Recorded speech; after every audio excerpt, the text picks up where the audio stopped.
Welcome to Zen and the Art of Real Estate Investing.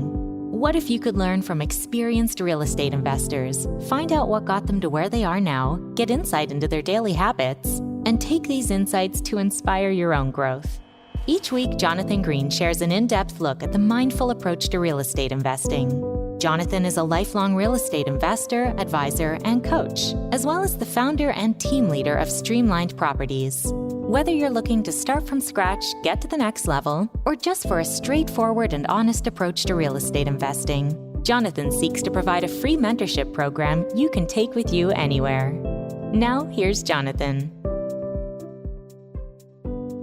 Thanks for showing up for another episode of Zen and the Art of Real Estate Investing, and I've got a good one for you today. My guest is Neal Bawa, the mad scientist of multifamily. Let's just start with his mantras. We can only manage what we can measure, and data beats gut feel by a million miles. We tell his origin story, which you're going to be surprised to hear, didn't start with multifamily, and it started with meetups and just buying some homes. Let's get to the show. This is episode 262 of Zen and the Art of Real Estate Investing with my guest, Neal Bawa. Neal is the founder and CEO of Grocapitus. He's also known as the mad scientist of multifamily. He's one of the most in-demand speakers in commercial real estate, a data guru, process freak, and an outsourcing expert. He treats his $660 million, it's probably more by now because I'm always reading these bios from the site, multifamily portfolio as an ongoing experiment in efficiency and optimization. Neal, welcome to the show. Thanks for having me on, Jonathan. It's great to be on the show. Look forward to the chat.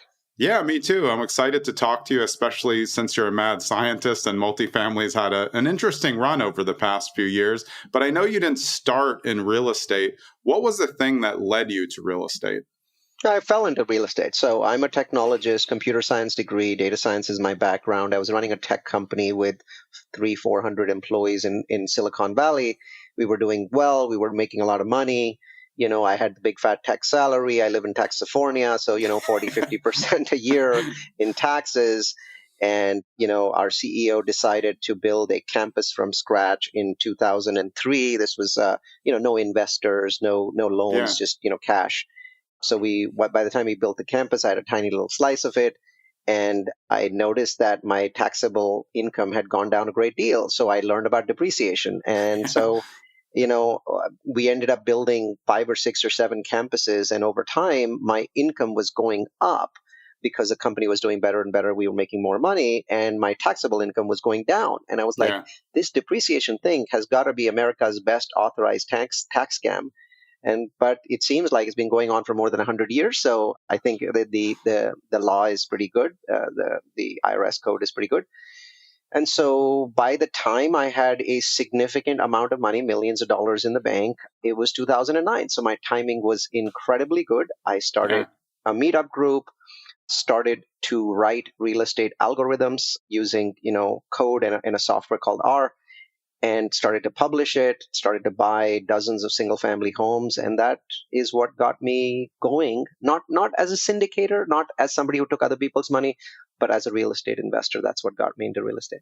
Yeah, and do you think that background helped you? Because I always say that no one should be emotionally attached to real estate, but they do. But people who come from engineering backgrounds, I'm a legal background, I have no emotional attachment to the real estate, but I'm not as data oriented as you. Do you think that your background helped you kind of be able to take action quicker because you weren't going to get all caught up in, oh, no, it's my first home. I'm not going to sure if I should get this.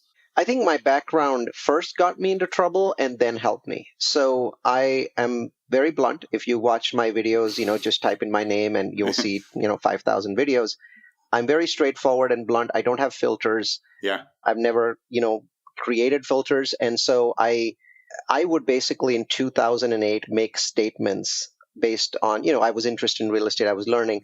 I would make statements that got me into trouble with my family and also with my friends. I basically said, based on the data that I've collected, this is the greatest time in 100 years to buy real estate. Now, at that point, if you were in a party and you were having a conversation over drinks and you said something like this, I guarantee everyone around you would either think that you were insane or that you were the greatest fool they'd ever met, right? So what's happening is every day we're hearing news about, real estate companies going out of business. There's all these wealth management companies that had real estate stock going out of business. Like every day is horrible, horrible news. And there's this guy, his name's Neal Bawa, and he's basically at every party telling people that this is the greatest time ever to buy real estate, right? This was actually in 2009, not 2008. And I took offense to that. I took offense to everyone thinking that I was just a clueless moron who didn't know anything about real estate. And so I decided, okay, these people don't listen to me simply because they're not data-driven, they're gut-driven. And what's funny is all these people have invested in real estate for the last 2 decades. It's just right now they think it's horrible. And I haven't ever invested in real estate, and I think it's incredible because that's what the data is showing me. So I said, I gathered data from places like Zillow and Trulia and Redfin and Realtor.com and most importantly, the Bureau of Labor Statistic website, the BLS.gov, which publishes incredible amounts of data on demographics and, rents and all these kinds of, very key pieces of information for every city in the U.S. The data was terabytes in size. I mean, huge files, right? And I had to put them into a statistical analysis software called R. These days, I just throw them into ChatGPT and get results. But back then, you had to, write code in Perl or Python to get results. And I was getting results, and the results were showing that the return on investment or ROI on real estate was easily the highest. Even if I modeled it going back before the Second World War, I could not find a time that was this good. And I think there was a doubt in my head, Jonathan, that I was just completely insane, or simply the lack of experience meant that I was just not understanding where I was in the cycle. And so I said, I've got all this money. I'm going to put some money towards it myself, but I also want to get opinions from some other people just to make sure that I'm not crazy. Not the kind of people that were at the parties that refused to call me to their parties, but the kind of people that are like me, right? So I opened a meetup group, and the first time I held the meetup, it was about the data science of real estate. 4 people showed up, right? So one guy was from Apple, one guy was from LinkedIn, one guy from Facebook, and me.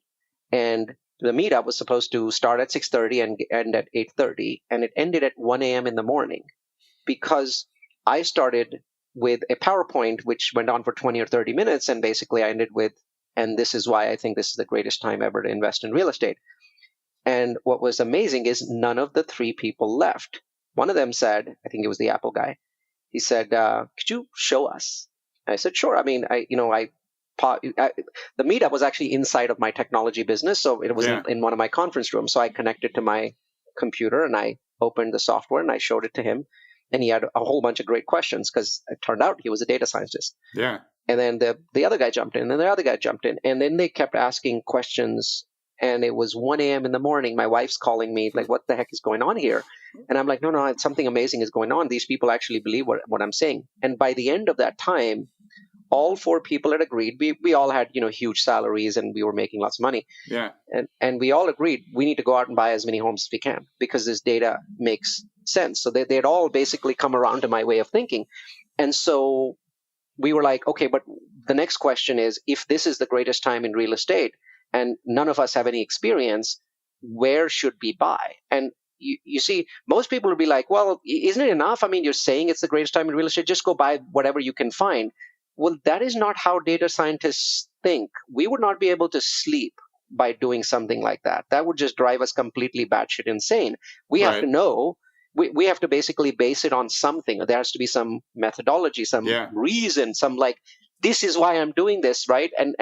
And so we were like, okay, let's go back to the software and start ranking cities, right? Because there were 1,016 cities, 323 metros that I'd imported into the software. So we're like, let's rank cities and what's really important. Well, back then, as you can imagine, we found, and we did this with the software, that the most important single factor that was affecting profit was price at peak in 2006 and price in 2009. And that obviously there was a huge drop. Well, that drop, the drop that was the biggest in any city in America, that would be the city that you would buy in then. Now, today, the most important factor is incoming supply of rentals, right? And we can talk about that separately. But back then, it was the very obvious factor of how much has a city dropped? Because one thing we learned in real estate, we were all reading books. And there was this, Rich Dad, Poor Dad, very famous book. And one of the things that it says in, Robert Kiyosaki says is when real estate falls, it doesn't fall to what it should. It falls beyond that. because it has falling momentum, and something Right. that's like a falling knife doesn't just stop when it should. It just keeps Yeah. falling until it hits a hard floor, right? So what he said is real estate, if it should fall 20, will often fall 40 or 50. And also he said it'll fall at different levels in different markets, right? So look for the places where it fell the most. So we sorted the list, and the greatest fall was in a city called Madera, California. And Madera is in Northern California, luckily. I thought, I'd have to go to a market that was that 2,000, lucked out pretty 3,000 well. miles. Yeah, so it was 144 miles from my home in Silicon Valley. So I jumped into the car. I drove on a Saturday to Madera, California, 144 miles, 2.5 hours. And I go into the city and I find a broker. And I walk in and I say, hey, your home prices are down, 71%. That's the highest in the country. I'm curious, why would a city in California see such a drastic decline? And he said, well, there's a company called Kaufman and Broad that were building homes here. And they built 5,000 homes brand new. And after they built them, there were some of these Mexican workers working the fields. Madera is a sort of a agricultural place. It's about 20 minutes from Fresno. And he said all these agricultural workers thought that home prices could only go up, and they had stated income, fake income. So everybody basically said we had $200,000 in income. Nobody checked. And they ended up buying thousands and thousands of homes. Like there's entire streets here owned by these people. It's now 2009. They've all left. They no longer are in the U.S. And so we have an entire section of our city that's empty, and they have brand new homes. And so those homes are worthless. And so I said, okay, how much does it cost to build these homes today? And he said, about $250,000. These are 4-bedroom, brand new homes, granite countertops, steel appliances, sexy, right? So he said about $250,000. And I said, how much can I buy them for? He said $90,000. And I'm like, so I can buy these for $90,000. It costs $250,000 to make them. Why isn't there a line here? There's nobody that wants to buy these homes, right? Yeah. You can't even get rid of them. He said the problem is the rents. These people, the Madera people, they've left. And who's going to rent these? If you can rent them for $1,000, you're immediately in the green. It's immediately a great deal. I mean, unbelievable. Right? So we're like, okay, so what do we have to do? He's like, all the jobs are in Fresno. Well, where's Fresno? Fresno's 20 miles down the same road that you just came, right? So we're like, okay, we jump back into our car. We go to Fresno. And we go into an agent's office and we say, can I buy an old home? And he's like, no, I have a new one. They said, no, we want to buy an old one. We're stupid people. So he sells us an old 3-bedroom home that was built in 1994 at 2483 South Summerfield Drive in Fresno. And as soon as the home is purchased, I call up my Ukrainian hackers. I'm a tech guy. I have these Ukrainian hackers, and I say, this home, I want, thousands and thousands of rental leads for this one home. And he's like, you're insane. You only need like 10 leads to rent a home out, especially because the rent I was setting was under market. I said, yeah, I don't care how many people want to rent this home. I just want thousands of leads. It's like, okay, your money. Right. So he basically starts advertising on all these rental engines, and I start receiving thousands of leads. And I hire a person in the Philippines. I now have 22 full-time people. I own a company in the Philippines that they work for. And so this person's name is Michelle. I basically say, hey, here's a virtual phone. You'll get lots of phone calls, and your job is simply to do this. You have to convince these people that are on the phone that instead of renting this old property in Fresno, they should jump in a car, drive 22 miles to Madera, and check out this brand new Kaufman and Broad 4-bedroom home that nobody's ever lived in. Yeah. And the rent is only $1,000 instead of $1,600 on the old Fresno home. And if they do that, we will give them a $50 Amazon gift card, right? Or a $50 gas card. Yeah. 9 out of 10 people would hang up on her or abuse her like F-bombs. The 10th person would be like, okay, how do I know this is real? Then she would send a website that we had built on homes that we hadn't purchased yet. So we had the Madera broker was helping us. Yeah, yeah. So we had a website. And so now they saw those homes. An advanced proof of concept to see if it can work by being really good at data. Yeah. So what would happen is those people would basically jump in a car and they would go at a certain time to check out the home. And if they signed a contract with us to rent the property for $1,000 a month in rent, we would later that day buy the property in cash for $90,000. So the next day the property would be ours. So technically we were actually renting a property we didn't own, but the agent was in on it. He knew what we were doing. It was just going to get set up. Yeah. Yeah, exactly. So so as you can imagine, this worked brilliantly. We ended up having renters in all of our properties, and we bought dozens. All of those properties today, if I own them, they're probably worth 4x. I only own a dozen now, so the rest I've sold. But those dozen, I bought them for 90. They're probably worth $400,000 or $500,000. And so math really took us to this absurd solution. Math was part of every step in the process. We used it to write code to scrape information from website. We used it to come to the conclusion it was a great time. We used it to come to the conclusion that Madera was the best place to buy. And then we used it to generate thousands and thousands of leads from a Ukrainian hacker. Yeah. And I ended up replacing my big fat tech salary in 9 months. Right? Wow. It's just an absurd story. Some people don't even believe it, but if you don't, you can still check out the remaining dozen homes at maderafresnohomes.com. That's Madera Fresno Homes with an S.com. That's the leftover of my portfolio.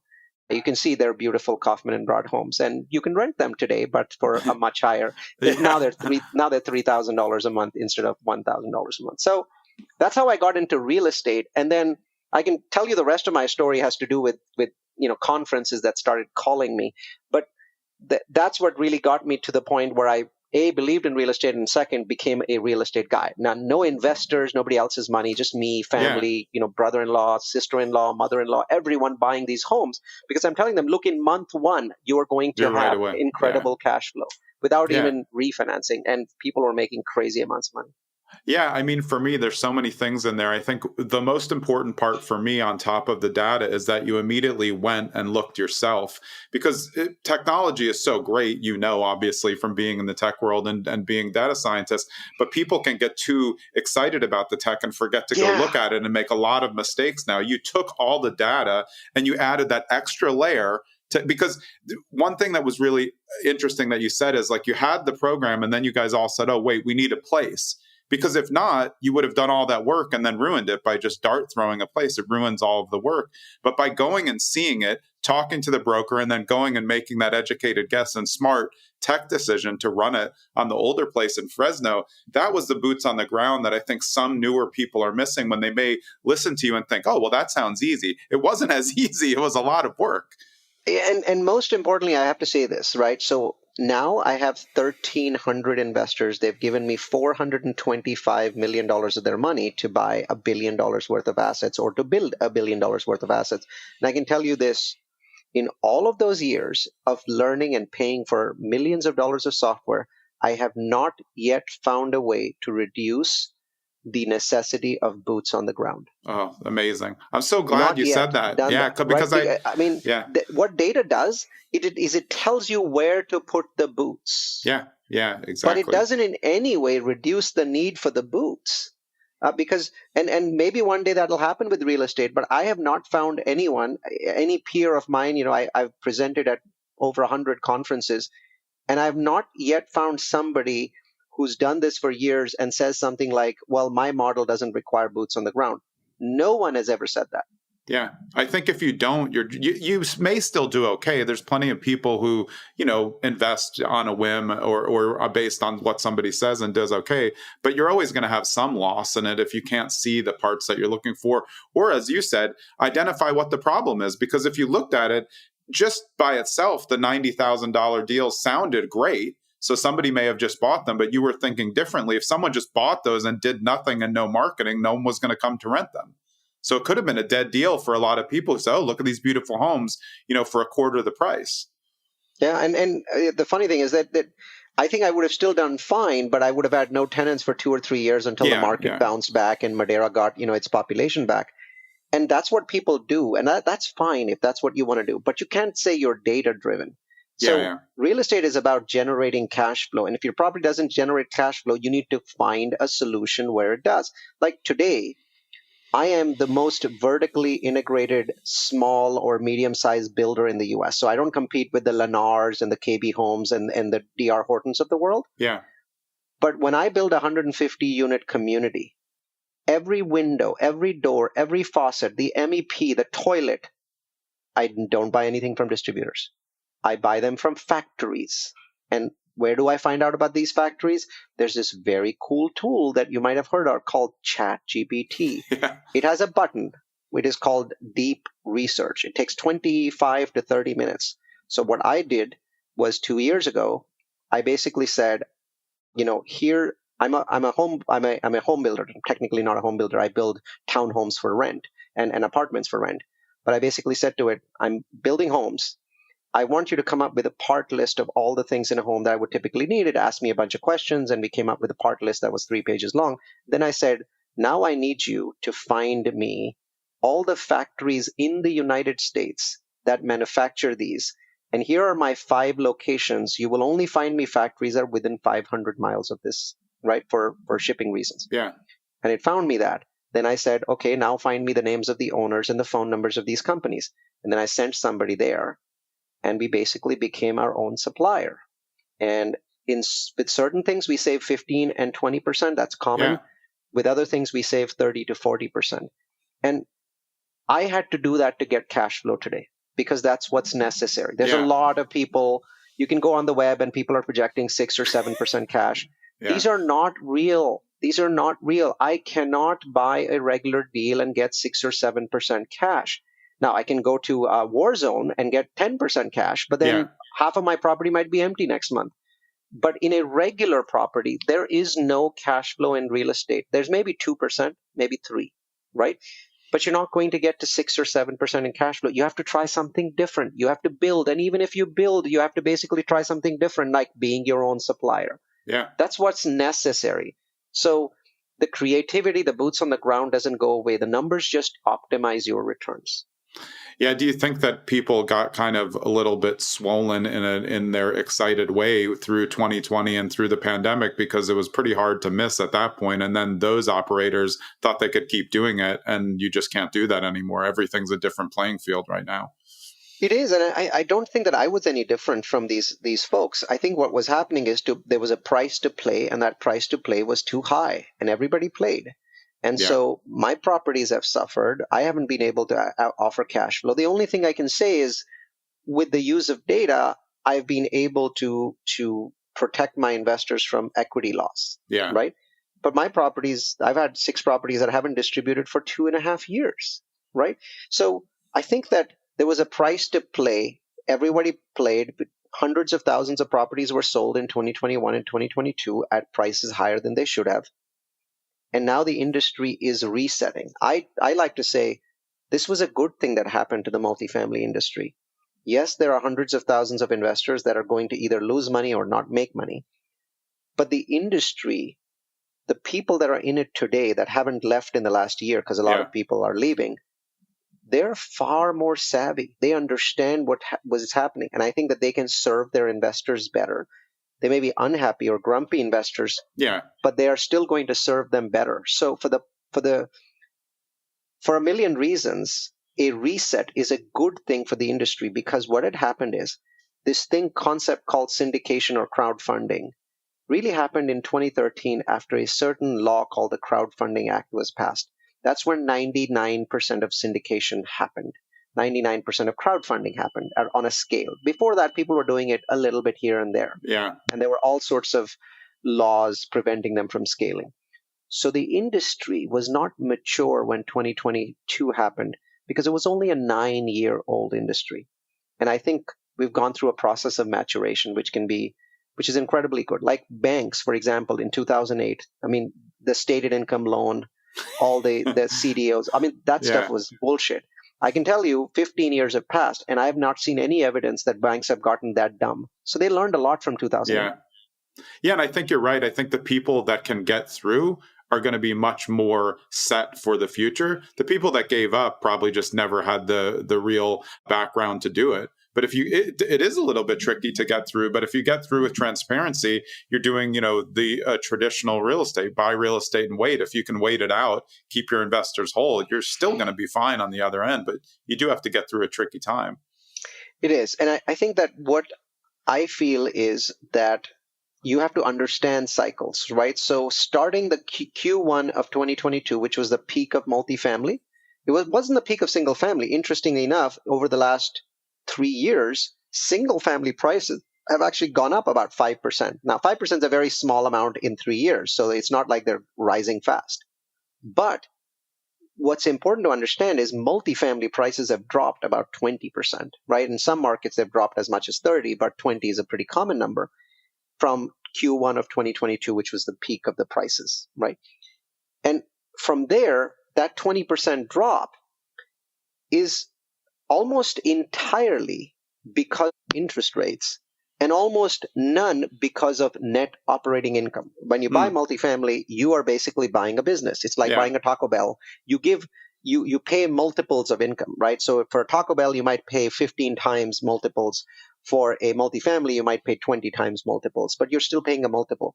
What's important to understand is that income in those 3 years hasn't changed substantially. It's actually gone up a very small amount. Yeah. What has, rents have not gone up in the last couple of years. They've pretty much been flat. So the rental income didn't increase. Insurance increased quite a bit. Other costs increased quite a bit. Payroll increased quite a bit. But the rents did go up a teeny tiny bit. So that factored in. So the property's net operating income today is probably where it was at the beginning of 2022. But here's the cool thing. The property is now worth 20% less. That creates opportunity because that 20% less is entirely because of one thing, interest rates, right, which are tied to something known as cap rates. If interest rates were to go down, cap rates would also go down. When cap rates go down, values go up without a change in income, right? So you don't have to raise rents. The other piece of it that most people do not understand, they fail to understand, is that in 2024 and in the first half of 2025, we had the largest single supply delivery in U.S. history over those 18 months. We typically build, 400,000 units of apartments in the U.S. in a year and about 1 million single-family homes. Last year, we built about 650,000. And that 650,000, there was both the good side and the bad side. The bad side was we didn't absorb all of the 650,000. We absorbed 550. So 100,000 were not absorbed, which simply means that if you had a market with occupancy of 95%, at the end of the year, you were probably at 94, right? So that was the 100,000 unit gap nationwide. Here's the good news. That 550,000 units that we did absorb was the greatest absorption in all of U.S. history. We created more renter households in 2024 than we have ever done, which shows how incredibly strong the market is while appearing incredibly weak. Yeah. Because of the fact that prices are down 20% and rents didn't go up because of that massive supply. Here's the cool thing. In 70% of US markets that have huge supply, that supply ends in this quarter. We are in the second quarter of 2025. That supply ends, which means that by the end of the year, the properties that are delivering will, start to get leased up or get leased up. Which is why I expect, and this is not in a CoStar report, I expect that the US will see 4% rent growth in 2026, right? With certain markets like Kansas City seeing 6% rent growth, and certain markets that are late delivery markets like Austin and Phoenix seeing on the lower end at 1 or 2%, right?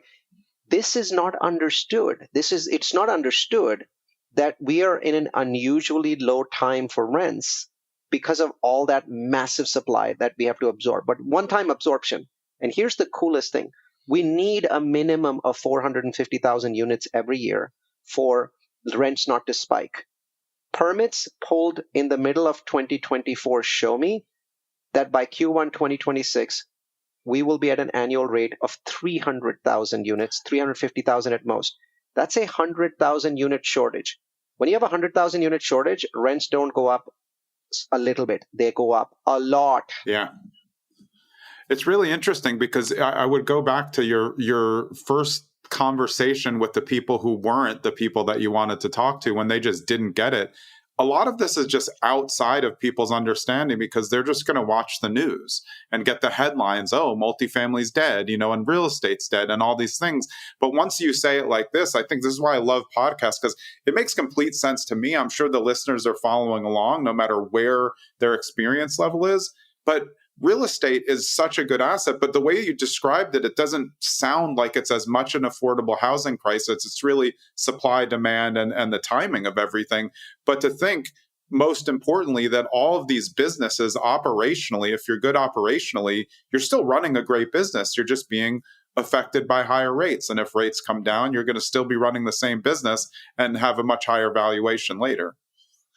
And I think that what hasn't helped the industry is the fact that in the same time frame where interest rates went up and cap rates went up, cap rates going up mean prices come down. We also had no rent growth, right, for the last 24 months. But that is about to end, which means that ironically in 2026, next year, we actually don't need interest rates to drop as much because we have significant rent growth. There's two ways to increase the value of property. One is lower interest rates, and the second one is higher rents. Well, we're definitely going to get higher rents this year. Lower interest rates is a crapshoot. Yeah. Hey, it's Jonathan. I hope you're enjoying this episode with the mad scientist Neal Bawa. If you want to find out all of what he has to offer and basically just listen to him for 1,000,000 hours, you can do it on his YouTube channel. It's youtube.com/@multifamilyu. Of course, the @ is the @sign. Just look for multifamilyu and Neal Bawa, and you're going to find it. There are so many videos, 716 of them at the time I'm recording this, and you can learn all of what goes on inside Neal's brain. Now let's get back to the live version. So, I mean, if you're LP investor and you're looking to invest into multifamily starting now, deals that are coming up to start, do you think it's more a better idea for them to look for build projects that are going to take longer, or for some projects that will deliver and you can see the rent growth going up in the next year? Everyone has a different thesis. So I'll tell you, I am very blessed to have certain investors that are billionaires, right? And we don't ever discuss their names or their information, and we never will. But these investors have bought into my thesis. And my thesis is very different from what you would hear on this podcast. So what you'd hear from this podcast is, this is a great time to buy multifamily. Prices are down 20%. I'll say it's a pretty decent time to buy multifamily, definitely better than anyone that bought in 2021, 22, 23, or 24, right? So 25 beats the crap out of those 4 years. Is it a great time to buy? I'm not so sure, right? Because interest rates are still high and you pretty much have to get a fixed loan, which means that once you fix your loan, you basically have lost the ability to refinance for 5 years. For your listeners who don't know, with multifamily, once you fix a 5-year loan, there's a very high penalty to refinancing it. That isn't the case in single family. So we lose the ability to refinance for at least 3 years. Yeah. Now, there's another thesis, and this, I call this the great mispricing. I actually have a very elaborate PDF that goes dozens of pages and pulls dozens of CoStar reports to prove the great mispricing. For the first and possibly the only time in U.S. history, in 2024, the average price per door of Class A properties was lower than Class B by $8,000. So Class B properties around 245 and $245K per door seems a high price for Class B, but keep in mind the gateway metros like Boston, you're selling for $400,000, $500,000, $600,000 a door, so that's affecting the price. Class A sold for $237, $8,000 less. This should never happen because you have a property that's 40 years old that is selling for more than a property that's 40 months old or 40 weeks old, right?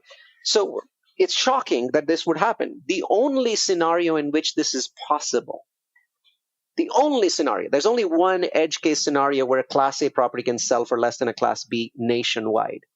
And that scenario happened in 2024. The scenario was that the properties that were just coming into the market, there was so much supply that those properties all had 2 months of concessions. Now, if your property's rents are $2,000 and you have 2 months free, then your effective rent is only $1,600. Now, there's a Class B property down the road that's at $1,650, but it's not offering any concessions. So what you had to do to lease up your property to beat that Class B property was to basically offer a price lower than a Class B. And so you offered a $1,600 price. It worked. You leased up your property. You hit 90%. You're desperate now because you've been paying an 11%, 12% construction loan. You thought it was going to be 6, but it really turned out to be, 11 or 12.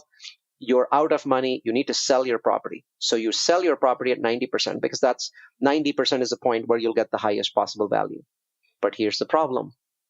Remember those 2 months of concessions? They showed up on your rent roll. Yeah. And because they showed up on your rent roll, anybody that's buying this property is giving you $1,600 of rent value for your property when they're paying for it, not $2,000.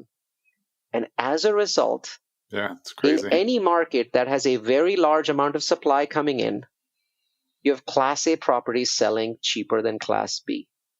I don't think that opportunity will ever come again. I call it the great mispricing. In 12 months, it will completely disappear. I've just received a $100 million check from a single investor who believes in the great mispricing. And are those generally those markets? Is that a Texas, Florida, Arizona, because they had the oversupply? Mostly, yeah. So like the great mispricing doesn't work in Kansas City or Indianapolis because they didn't have enough, units delivering. Now, there is one submarket in Kansas City called Overland Park where the same thing happened. There's one submarket in Indianapolis called Fishers that the same thing happened. But you would find dozens of submarkets in Atlanta, in Dallas, in Austin, in Houston, in Denver, in Miami, where this is happening. So most of the opportunities in the Southeast, because that's where there was a massive flood of incoming inventory. And there's still enough properties that are trying to kill each other to lease up that you can't raise your rents even to the level of a Class B, let alone the level of a Class A. So our thesis is simply this. We study submarkets and we use many tools, CoStar, Yardi, lots of different tools. And we find submarkets in markets that have very high absorption. This is also a term that I don't know why in our industry the term absorption is not used in every single podcast. Absorption is the 800-pound gorilla. Yeah. But that word itself is never heard in podcasts. So absorption is a submarket's ability to absorb new incoming units without an increase in its occupancy, right? So if the occupancy is 95 and a submarket has 1,000 units coming in and it absorbs those 1,000, the occupancy stays at 95, then it has successfully absorbed 1,000 units. So we look for markets that have astonishingly high absorption because a lot of people are moving there or want to move there. Yeah. And we look for those markets, the same markets that have had high absorption, but very, very large amount of supply coming in the last 12 months.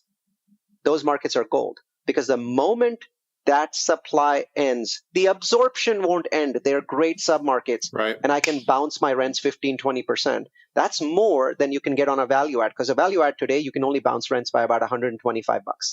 Yeah, right? and you don't have to wait as long.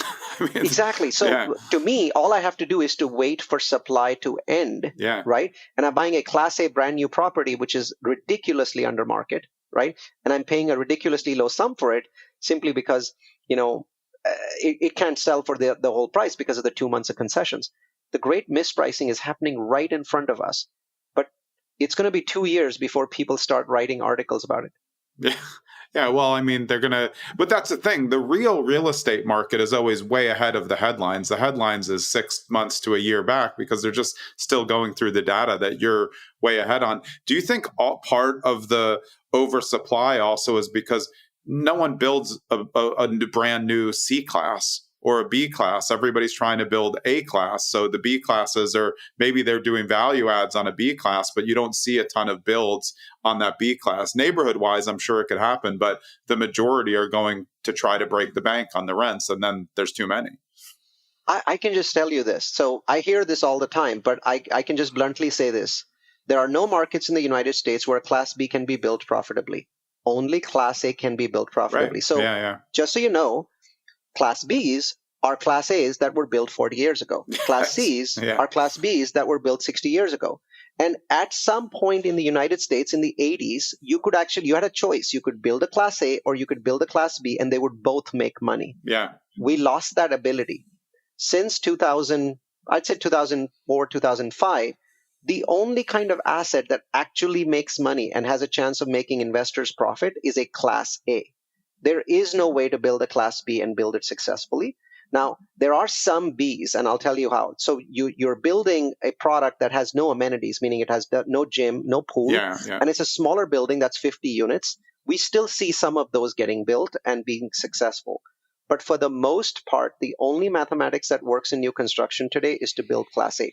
There's one other math that works, which is the best of all. Luckily, very few people know about it, and that is to build townhomes without amenities. Because townhomes without amenities, so no pool, no gym, no clubhouse, command higher rents and people stay longer than a Class A apartment. And usually I get about $50 more, maybe $100 more than an apartment on a per square foot basis, full size basis. So if I have a 1,300 unit townhome and I'm getting $2,000 for it, I'll probably get $100 less for a 1,300 square foot apartment that's in over the next lane that has all these amenities, but I'm still, getting $100 less. The townhomes, they have a catch. You need more land, because to build a 150 unit apartment complex, you need 4 acres of land. To build a 150 unit townhome project, you need 12 acres of land. Therefore, you can only go to markets where land is cheap. And land was hideously expensive until 2024, and now is ridiculously, amazingly, absurdly cheap. So that allows townhome product, which actually can be built much faster than apartments. Remember, apartments have a lot of concrete and steel. Yeah. Townhomes are basically single-family homes where a single wall is shared. Yeah. Right? So imagine just a 2-story single-family home, and just take 2 of them and stick them together. You have a townhome, right? And townhomes usually have 1 car garage, where single families have 2, and townhomes have usually smaller backyards, so like 8-10 feet deep instead of 20 feet deep. But otherwise, you're building a small single-family home. That's what you're doing. And the cool thing is that with land having crashed so badly in the last 12 months, I have projects where my land cost for building 150 units is $0. You know what my land cost is? I've basically gone to a guy and said, you're sitting here, you're paying property taxes. Why don't I build on this land? It's 12 acres. I can build 150 units. What I'm going to do is I'll pay you $1 million for this land. It used to be 4 million, in 2022. But I won't give you the million. That million is your equity in the deal. And so when I exit this deal in 5 years, you'll be equity like everybody else. I'll double your money, so you'll get 2 million. But right now you get 0. And of every 50 people I pitch this to, 1 person agrees. I mean, what else are they doing with the land? They're not going to build on it. Yeah. They're just hoping for something that sounds a little bit better. The smart people are taking that. It's interesting about townhomes because if you just look at them, they're usually built tall. It's going to be more floors, less living rooms, but more usable square footage. You can usually get in a brand new basement. So you end up with almost 4 levels in a lot of townhomes, which is what people want to live in instead of just an apartment that's, basically 1 level. Well, I can tell you that when you go to that 3rd floor, right? So you're talking about a basement plus 3. Yeah. The costs go up. So I've actually I haven't figured out how to profitably build 3-story townhomes. Okay. Yeah. So I'm only building in markets with no basement and 2 stories. So so ground plus 1 is definitely the cheapest product. If you look at single family product in the United States, 99% of it is ground plus 1. Why? Because that is the cheapest product to build. You don't need a lot of steel. But as you go up in terms of floors, you need to also go down in terms of foundation, and that increases your costs, right? Yeah. So ground plus 1 is the cheapest single family product. It's also the cheapest townhome product, and that's what I'm able to build quite profitably. And again, I have investors that have given me, $100 million just so I can build these, because they realize this is an extraordinarily efficient product and we're not building enough of it. Used to be that people used to look down at townhomes about 15 or 20 years ago. But there's this new class of developers that build a product called BTR, build to rent, where you're basically building single family or townhomes just for rental, right? And these are huge communities, 200, 300, 400 units. When this BTR revolution started, almost everybody was building single family homes for rent. Today, in the last 12 months, 80% of those developers, what they're starting are townhomes. Yeah. Because the extraordinary increase in costs means none of us can build single family homes for rent at a profit. So everyone converted to the product that I've been championing for years, townhomes. I have not built a single BTR project with single family rental homes. Everything I've ever built has been townhomes. And I have dozens of townhome designs, which is why my architectural fees are close to zero. I don't create any new designs. Yeah. I don't have a design department. I have an architect who takes one of my 22 designs, a widget, and fits it to a piece of land. We fit it and send it to the city for submission. If the city agrees, we buy that piece of land. If they don't, we walk away. So we are a widget company. Yeah. We are a company that believes that homes should be not manufactured. We're still building them the traditional way, but homes should be a Tesla Y and a Tesla 3. I am not interested in building anything other than a Tesla Y or Tesla 3. I won't ever build a Tesla S or a Cybertruck, God forbid. I want to build just a lot of Tesla Ys and a lot of Tesla 3s. And what are those? A 2-bedroom townhome and a 3-bedroom townhome. And so one of my companies is called Mission 10K. It's the one that gets a lot of press, and it's building 10,000 rental townhomes. I continue to build apartments, but I'm very careful in where I build them because with apartments, the mathematics is bad. And I have yet to find a single market in the United States where I can build a Class B apartment and make money. Yeah. Yeah. I mean, the townhomes just make sense. You're saving on the amount of walls because you have the shared wall for all of the row of units that get down there. And plus you have the designs, as you said. And I think you're using data, obviously, with your background the right way to make quick decisions. Hey, here's our plan. City says, no, great, move on to another one. And that could be the city's loss. That property could sit there for a long time. Same as those owners who you're offering the equity stake. You know, they don't take it. Somebody else takes it, and in 5 years, they're closing out, doubling their money, and the other person's land may still be sitting there. It's probably going to be sitting there. What's really compelling is because of the land crash that I haven't seen a single article on land prices in the U.S. for multifamily crashing, right? No one's written one. Maybe I should write one. The truth is that today I'm controlling more than $80 million worth of land with deposits that are roughly 2% of that amount. So with $1.6 million in deposits, I'm controlling $80 million of land. All of my contracts are 21 months long. So I have a year, 6 months to do my due diligence. Yeah. I have 12 months to do my government approvals, entitlement, zoning, permitting. And then I have extensions that take me up to 21 months. If in 2022, I had offered this to anyone, they would laugh at me or cuss at me. But today we offer it. 90% of the people still laugh at us and cuss at us. But we go through 7,000 parcels of land. We underwrite about 700. We make about 100 offers a year, and 10 of them get accepted. So we currently have 10 projects in contract, and we'll probably flip 3 or 4 of them. So we'll buy them for $1 million. We'll spend maybe $500,000. We'll flip them for $4 million to other developers that are not as patient as us. Right. And they the want rest to walk of them into will build. fully entitled, like ready to go. Yeah. Exactly. So I think that strategy, unfortunately, this strategy that I've just mentioned is time sensitive. It works today and probably will work for the next 12 months, and then will stop working because the land people, as soon as they realize that it's a seller's market, it'll stop working. Today, it's a buyer's market with land. And so I can create all these kinds of absurd terms and still get enough pieces of land to run an incredible business.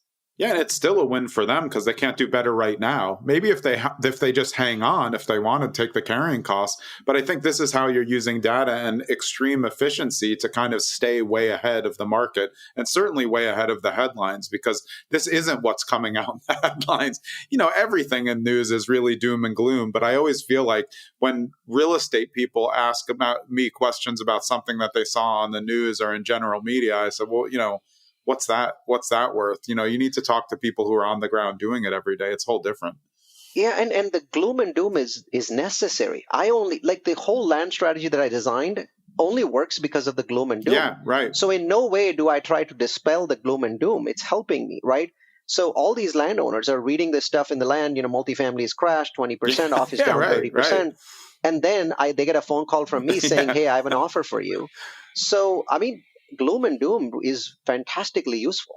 Yeah, and so again, I'll go back to the first people you told at the beginning, and them being like, "This is a terrible idea."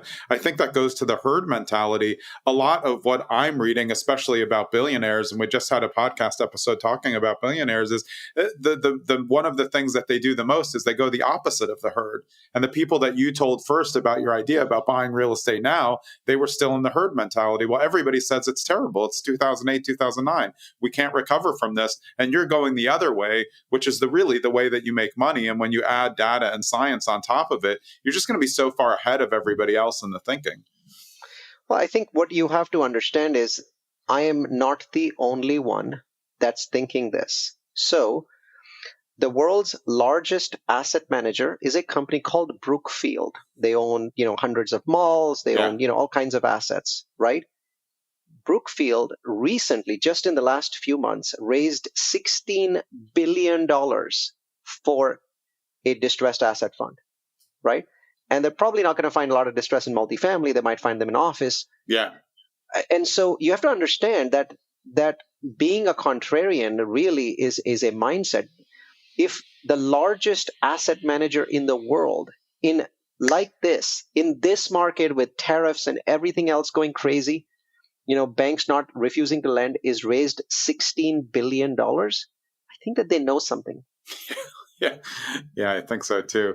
Yeah, this is unbelievable. I mean, I think this is, you said though in the beginning, like, you're blunt, and it must be hard for lay people to really understand. So when you're dealing with high net worth, they really are going to get to it quick. And when you were dealing with your first 3 other people at the meetup, they got it because they were into the data. But how can somebody who's just kind of a lay person getting into it wrap their head around and get away from the news and start focusing local if they want to buy small, or even if they want to get into these larger deals on their smaller scale? How can they wade through it all if they don't have access to you? I don't think they need access to me. I think they should do what I do. So I am extraordinarily aggressive in building feeds on Flipboard, which I read on my iPad, and on YouTube, which is where I do a lot of my research. And what I do is YouTube will just basically send you stuff, and when you click on it, it'll send you more stuff based on that. I just basically, what I do is I go into YouTube, and every video that comes up, I say not interested, not interested. Yeah. By doing that, my number of YouTube videos falls. And then I go find somebody that I like, right? And then I basically thumb them up. And my entire feed is only filled with people that I feel are incredible, that I can learn from. Yeah. And my feed doesn't allow anything else in, right? People are like, yeah, but I also want to have fun. My advice: use 2 different devices or use 2 different accounts. So when you're basically at your time where you just want to chill, flip to that account. But there's got to be one account which is about your life, your learning, your work. Never allow YouTube to send you a video. This stuff completely messes with your head. It messes with my head. And so I don't give it the opportunity to do that. Right. So I am extremely aggressive about this. Like when I'm like for politics, right? I go to allsides.com, and allsides.com has a ranking of every outlet in the US, Fox versus NBC, MSNBC. And there's the ones that are centered, right? The people on my YouTube and Flipboard are the only people that are in that center queue, not anybody else that's left or right. I don't want to listen to a left view or a right view. I only want to listen to the centrist. When it comes to podcasters, they have a separate chart. And anyone that's in the center of that chart, those are the only people that are allowed into my feed, because I want information, not opinion. Yeah. Right. So I think it's building a better life in today's polarized environment where everyone's, got something to sell you or some opinion, is not as difficult as people think it is, because all you have to do is use technology. You can have a 2-minute conversation with ChatGPT and say, everything that I'm seeing in my feed on Instagram, YouTube is polarized. Give me specific instructions on how to unpolarize my feed. I promise you it will take you 30 minutes or less. Yeah, and if you're consistent about doing that, then you get in a rhythm of doing that, and then your algorithm gets better and better and better until it becomes exactly what aspirationally you would want. Exactly. And you start following those people. Like if you're interested in following me, what I do is I get my money from people that give me $100 million at a time. So you're probably not going to write me a check. You can follow me though, right? I find my billionaires by publishing data, and I publish it for free. I have no educational program. You'll never get an upsell. Nobody will ever come and say, hey, Neal Bawa will, if you give him $50,000, will teach you something. Nothing like that. I don't have a single program like that. What I'm looking for is the largest audience for my ideas, right? And so I give everything away for free. My Udemy course, there's 14,000 people taking it right now. So go to Udemy, type in my name, and you'll see the course. It's the most popular real estate course on Udemy. Or you can go to Multifamily University, and you'll see all of my data. There's data about Airbnb, industrial, self-storage, hotels, senior living, student housing, and of course, multifamily and single family, which are sort of the core. And we publish 8 of these presentations each year. Last year, 14,000 people took these courses. They're not courses, they're presentations, data presentations. They're hour long. And that's how you engage with us, right? You probably can't write a check to us, but oh well, you can still get access to our data. Yeah, and use it to invest smaller with other people and vet those operators.